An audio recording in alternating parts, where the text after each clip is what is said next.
What's up, ladies and gentlemen, and welcome to another Party Knife Advanced Mechanics Guide.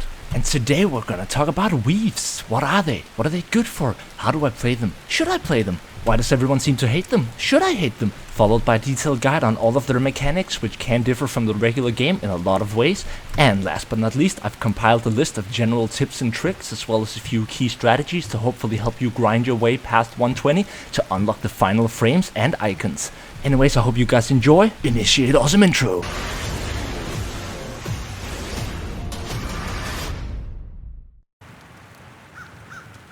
Now, first of all, Weaves is an entirely separate game mode which was added to the DLC Winds of Magic, which is required in order to access this game mode. Assuming you own this DLC, everything Weave related happens up here in this part of the keep, and contains 3 different menus, the first of which is called Olesia's Tally, which is basically just a leaderboard for the completion of ranked Weaves, and isn't really super important. Then we have the Athanor, which is this cauldron here, and can be thought of as the equivalent of your normal inventory screen with your equipped items, although it works very differently, which I'll get to in a bit. And last but not least, we have the Weave menu, which is where you select and queue the specific weave or difficulty you desire to play. Now, I will primarily be focusing on the ranked weaves throughout this guide, but just to quickly explain the difference, in Weave Quick Play you simply select a difficulty which will queue you together with a group of random players, just like in regular Quick Play, but on a random weave of the desired specific difficulty. The only difference between the two is that you can join mid-game or mid-weave in Quick Play, whereas in ranked weaves you are exclusive to the group that you are queuing with and can thus not be joined mid-game. Now, there are 8 different wins and a total of 160 weaves, which really consists of 40 different maps, or challenges if you will, which then repeat every 40 weaves 4 times, but at an increasingly higher level of the game's difficulty setting. Now, the first 10 weaves are Recruit, the following 10 weaves are Veteran, the following 10 are Champion, the following 10 are Legend, from 41 to 60 you're playing Cataclysm, from 61 to 80 you're playing Cataclysm 2, and anything above 80 is Cataclysm 3, and once you start to get above 120, you're still playing Cataclysm 3, but with added damage modifiers to every single minion. Now, a win can be thought of in similar fashion to a deed modifier that's applied to the game, which just happens to always come hand in hand with a very distinctive visual aspect which is added to the map. Now, as previously mentioned, there are a total of 8 different wins, which I'll name in order of appearance in the current second season of Ranked Weaves. First up, we have the Celestial, which is undeniably beautiful, but tells you absolutely nothing about what it actually does, which is why, for your convenience, I'm gonna rename every single one of the winds so it actually makes sense. Starting with the Celestial, which I've renamed Lightning.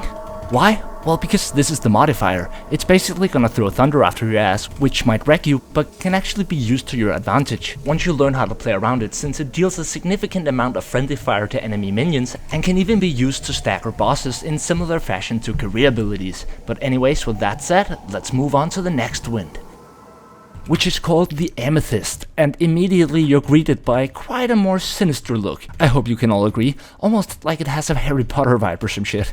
Which is fitting, I'd say, cause this is the Weave of Death, and its modifier looks like this, although this is slightly inaccurate since I think Fatshark forgot to change the description of the modifier from Season 1, cause how it really works is every time you kill a minion, or damage a monster, a soul is gonna appear which is gonna follow whoever spawned it for approximately 8 or 9 seconds, and upon impact will turn a significant amount of your actual green, regular HP into temporary HP. Which is quite different than taking actual damage, which is what it did in Season 1, since this makes it non-lethal, and once all of your HP is temporary HP anyways, you actually don't have to care about getting hit at all. Last but not least, keep in mind that the amount it takes away will vary depending on the difficulty you're playing on. And at the highest difficulties, we're talking 2 to 3 souls to turn 100% of your green HP into temporary. But anyways, let's move on to the next and quite a lot more cheery looking wind, which is the Wind of Light. Which, if you ask me, is yet another amazing looking wind. Like, the textures here and lighting effects are so beautiful, and like, I don't even have my graphics nearly maxed out, and if for no other reason, I'd say playing Weaves just to look at some of the amazing scenery is absolutely worth it. But going back to the actual modifier, this is what I call the Curse of Speed. And the way it works is over time you will amass a curse, which increases in stacks over time, gradually removing a percentage of your maximum HP in similar fashion to the curse of holding a grimoire, and will eventually kill you once your HP goes to 0, but in return also increasing your attack speed. And the way to counteract this effect, as stated in the modifier, is by standing close to certain beacons, which will be scattered throughout the map. And is, in my own personal opinion, one of the funnier modifiers. Which brings me to my absolute most hated modifier by a factor of 10, which is the Wind of Grey. Which I guess is an even more Harry Potter looking modifier. Which in fact, no, I take that back. Harry Potter has colors. This is more like some old ass horror movie like The Ring or some shit. Which I guess is somewhat fitting, cause you're gonna be depressed from start to finish. Cause this is the Invisibility Wind, which, you guessed it, turns every single minion in the game invisible. Monsters included. Yay, what a great time. At least until they're all the way up in your face, at which point they will reveal themselves. But wait, it gets worse, cause this is what the modifier looks like, and you might note that not only are they invisible, but they also have damage reduction while they're invisible. Yay! So even if you hit a headshot on that fucking annoying gunner, which is like shooting you from really far away, and you headshot it while it's invisible like a fucking badass, it takes almost no damage, so you'd have to hit it in the face fucking 7 times before it dies. Yay, what a great time! I'm sorry guys, I wasted an ungodful amount of hours on these wins in Season 1, and oh my god, it was such cancer. Which I'll get to later in the video, but to Fatjack's credit, it is a lot better now, which I'll also talk about later in the video. But anyways, let's move on to the next one before someone kills themselves from looking at this depressing scene. Moving on to the Wind, known as Amber, or as I like to call it, Totem. Because this is exactly what it continuously spawns throughout the map. And you want to make sure you find and destroy them. They function sort of like the banners that are spawned from Beastmen. And quite often these weaves will also contain a lot of beastmen, and you want to make sure you find and destroy them as soon as possible, because once they start to stack up, minions will start to become nearly indestructible. And some of the hardest weaves in the current season are totem weaves. These include 103 and 104, which by many are considered 2 of the hardest weaves you need to beat in order to get past 120 and unlock the icons. Which brings us to what in my opinion is the most beautiful wind of them all, the Wind of Jade, or as I like to call it, Avatar, or Jungle, I don't care, pick one. And if you've watched a significant amount of my videos, you've likely seen me use scenery from these winds before, simply because some of these maps are absolutely beautiful, and honestly make you feel like you're playing a totally different game. Now, in terms of the actual modifier, it's actually quite a fun one in my opinion, and basically what it does is every time you kill a minion, it leaves behind a little pack of thorns, or brambles to be specific, which deals damage over time and significantly slows down your movement speed. Now this effect is stacking per bramble, which means once you kill a large amount of enemies like a horde coming at you, you seriously need to watch your step, as these can just instant kill you at higher difficulties. Now they do despawn over time, I haven't actually timed it, but they stick around for quite a while, so you need to be really careful. Especially in the map, which is based on Hunger in the Dark, where several times I've tried to just be entirely stuck in the middle of one of the tunnels, unable to move neither forward or backwards, which I think we can all agree is not an optimal position to be in, since these weaves are also timed, so keep that in mind. And just before we move on to the next wind, just take a second to just enjoy this scenery.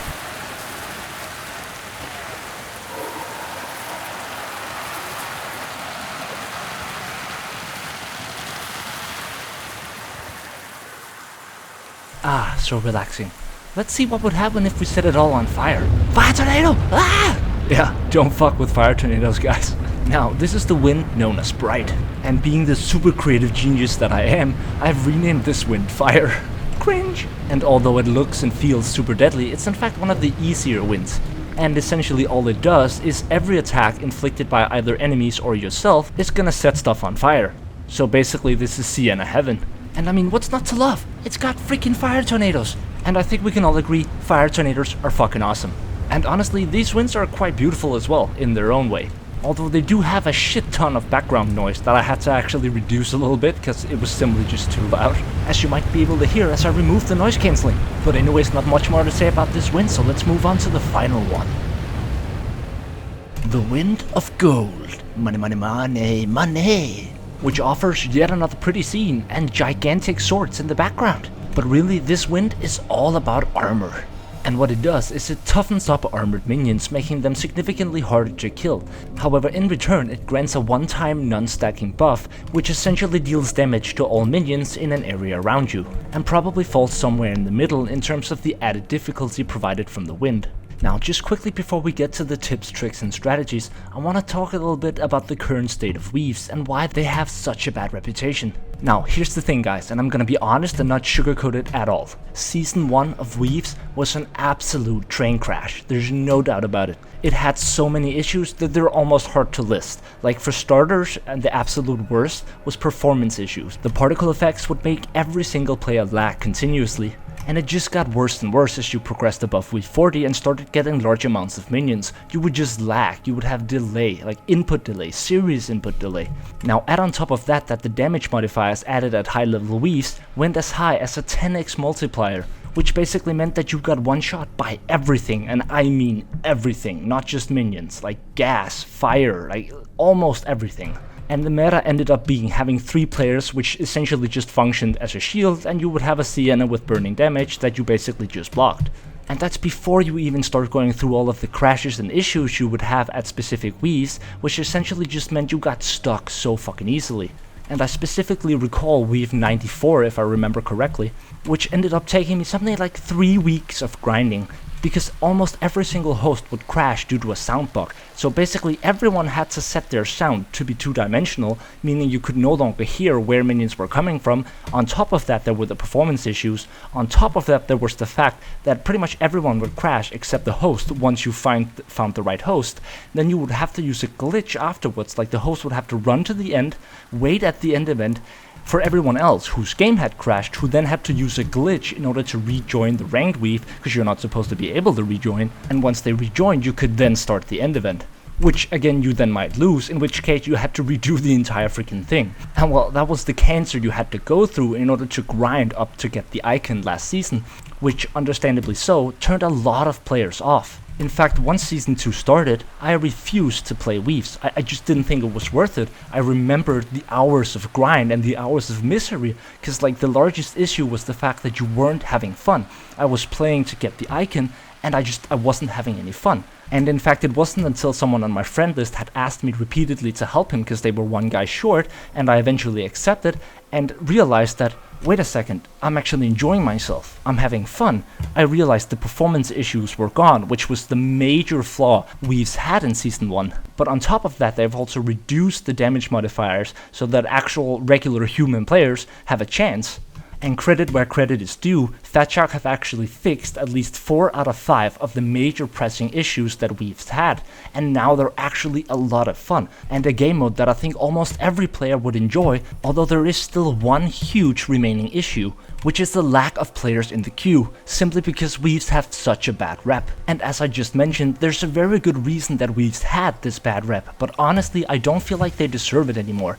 Weaves provide an extremely fun gameplay mode, which is really different from the core game, and there's just so much to try and discover here, and a lot of ways you can challenge yourself in really different ways compared to the normal game. And guys, this is an issue that Fatshark can't really fix on their own, and I can warmly recommend trying to play Weaves. Like, they are so much fun when you have a proper team to queue with. So what I'm trying to say, guys, is go play Weaves now! I mean, not right now, because right now you're watching my video, and not very much like it if you watch it to the finish. Also, because you're gonna have a much easier time if you do so. But for real though, Weaves are a lot of fun, so I suggest checking it out. And with that said, let's move on to the item mechanics and some tips and tricks.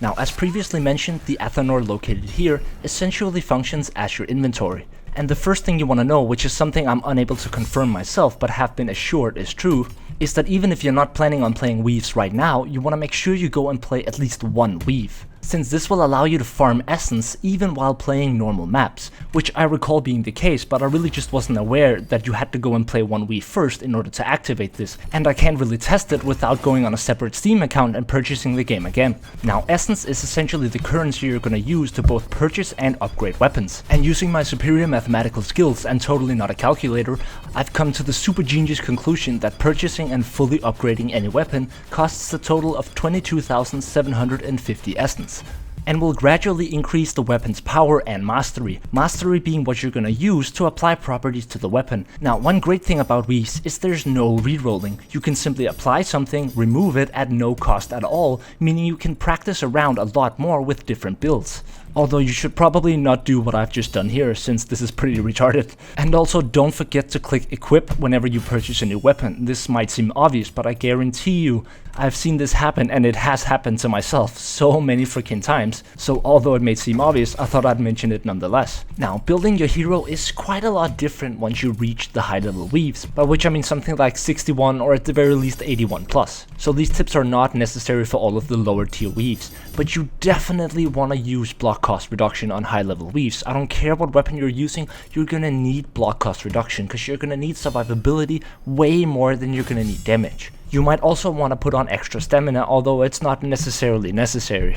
And probably more depends on which hero and weapon you're using, but block cost reduction is just a must for all heroes, all weapons, regardless. As for the ranged weapon, it's not as generalizable, as it really depends on which breakpoint you're trying to hit.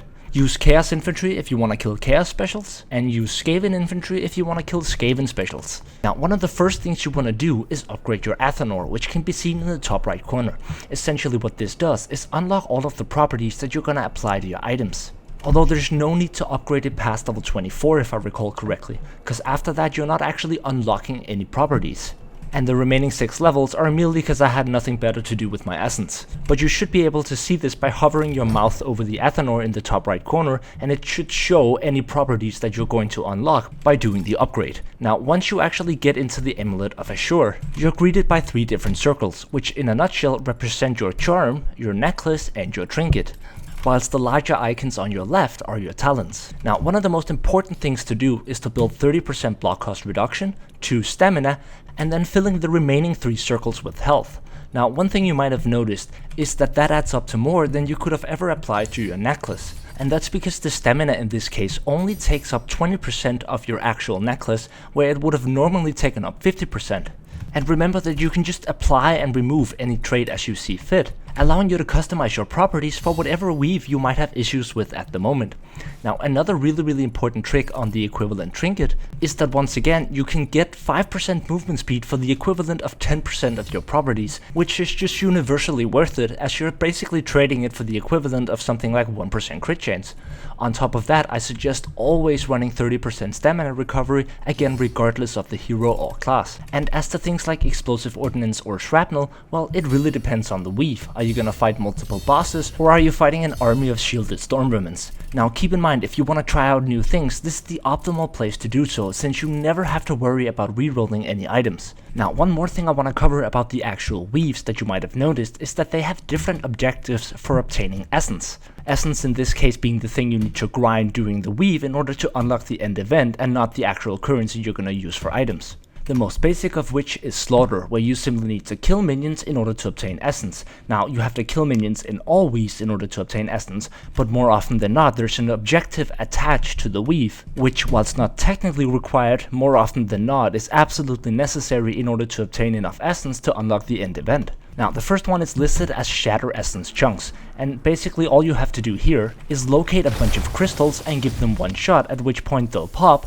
although you have to watch out because sometimes they do come attached with minion triggers or boss triggers, meaning you don't necessarily always want to go through them sequentially, since for some weaves this might be the equivalent of spawning 3 monsters right at the beginning of the game, only to struggle to stay alive for the remainder of the weave, when really you could just go through them in a different order and just have a handmaiden take out the last 3 ones, at which point you can all just run to the end event. The next one is listed as Drain Essence Fractures, an example for which can be seen here in Weave 118, where you basically have to find these circles and stand inside them. The more players are inside, the quicker they're going to replenish. Although it's not always a good idea for all players to be inside, as more often than not they also come attached with certain triggers, quite often spawning large amount of elites and specials, which in some cases makes it easier to simply have 2 players keeping all of the specials away, while 2 other players are inside draining the fracture. Next up, you have Blow Up Essence Nodes, which in my opinion is one of the more annoying ones. And essentially an essence node looks like this, and you need to find whichever barrel has spawned and put the barrel into the essence node in order for it to explode. Now, sometimes the barrel is going to be further ahead, sometimes it's going to be further behind, and if the barrel is destroyed, it's going to respawn at the same location. Now, this is another one of those things that often come attached with a trigger, and in this case it's quite often a monster. and I seem to recall for this weave specifically that the strategy we ended up using was placing the first barrel so it was ready to be put in the essence node, and then we had a handmaiden run down with the second one, synchronizing the times at which we blew up the essence node, since the first one, this one, spawned multiple bosses. This allowed the rest of the group to be much closer to the actual finish, whilst the handmaiden used the simple invis from her ultimate in order to get away. Last but not least, we have destroy essence shards, which is essentially just a less annoying version of the exact same thing, where you instead have to locate the essence chunk and find the correct spot to put it in, which can sometimes, like in this case, be at the very other end of the map. Now, if you do lose the essence chunk for whatever reason, you might accidentally throw it down into water or over a cliff, or if you're very unlucky it might fall through a stair end under the map, then it should respawn back at the same location, and as you can see in the top right corner, we just unlocked like 90% of the essence required. Now, all weaves consists of a map where you grind up enough essence to unlock the end event, but everyone isn't always gonna make it to the Bridge of Shadows. And one crucial mechanic, which might look a little bit weird at first, is a way to ensure that everyone is healthy for the end event. Healthy in this case meaning that they have green HP and thus won't die the first time they fall. Now, as you can see in the bottom left corner, there are 2 players missing from the Bridge of Shadows, but the crucial difference between them is that Hooch has not yet spawned. And if we were to finish the map now and progress to the end event, he would start out by being unhealthy, meaning the first time he dropped, he would be dead. For this reason, when you make it to the Bridge of Shadows, it's absolutely crucial that you ensure that every player on your team has at the very least spawned. And in doing so, you ensure that every player on your team starts out with green HP and can thus drop at least once before dying entirely. Now, another crucial aspect of weaves that we haven't really touched upon yet is the fact that they're entirely predictable. What I mean by that is that each weave, unlike the normal game, does not have random spawns, much like in Fortunes of War. When you're playing a specific weave on a specific difficulty and activate a trigger, you're always gonna get the same amount of elite or special spawns. But not just that, it's always gonna be the same kind of specials, and they're always gonna come from the same place. Of course, when we're talking about things like assassins, they might not take the exact same path, because you might have been positioned slightly different, but they're still gonna spawn from the same location, so you can predict what's gonna happen throughout the weave. And in this way, a weave is a lot more like completing a puzzle somehow. How do you get around this? How do you deal with this? And trying new things is really what's gonna allow you to solve this puzzle.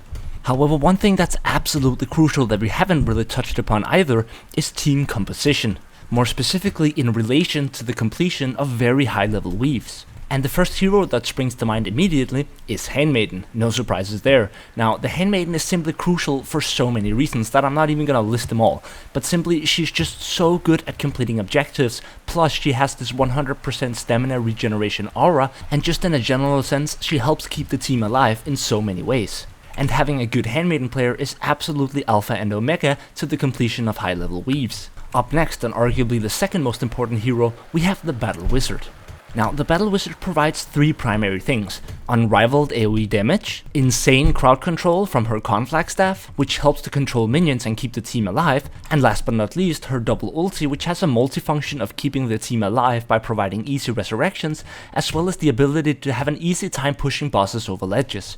And I would say having these 2 heroes are by far the most important part of a good composition if you want to have an easy time in high ranked weaves. But to follow that up, you preferably also want some sort of tank. Now, this could be a Foot Knight, but it could also be an Ironbreaker, and preferably one with a shielded weapon, which is super effective for things like gunners and flamers, which become a much bigger problem in the higher ranked weaves. Last but not least, you want someone who can effectively take out large amounts of enemy armored minions. And the first that springs to mind here is the Zealot, and preferably one with a billhook. Now, I am aware that this is a picture of the Witch Hunter Captain, but I couldn't find a proper transparent picture of the Zealot to use.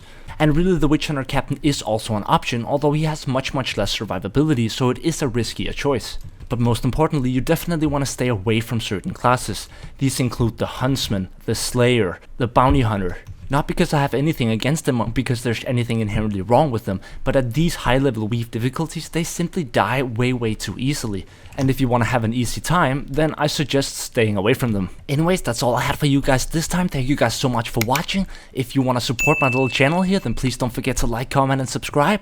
Also, I recently unlocked YouTube memberships, and although I haven't set it up yet, I could really use some good ideas for membership perks, so if you have any ideas, please let me know down in the comments below. Also, if I missed something, if you have any good additions to the guide, please feel free to let me know down in the comments below. As you guys know, I respond like 99% of the time, assuming you aren't like giving me total bullshit for no reason. But for real though, I'd love to hear if you guys have any creative suggestions. You can also find a link to my Discord channel, Lenny Esports, down below. And as always, I love you guys, stay awesome, peace out.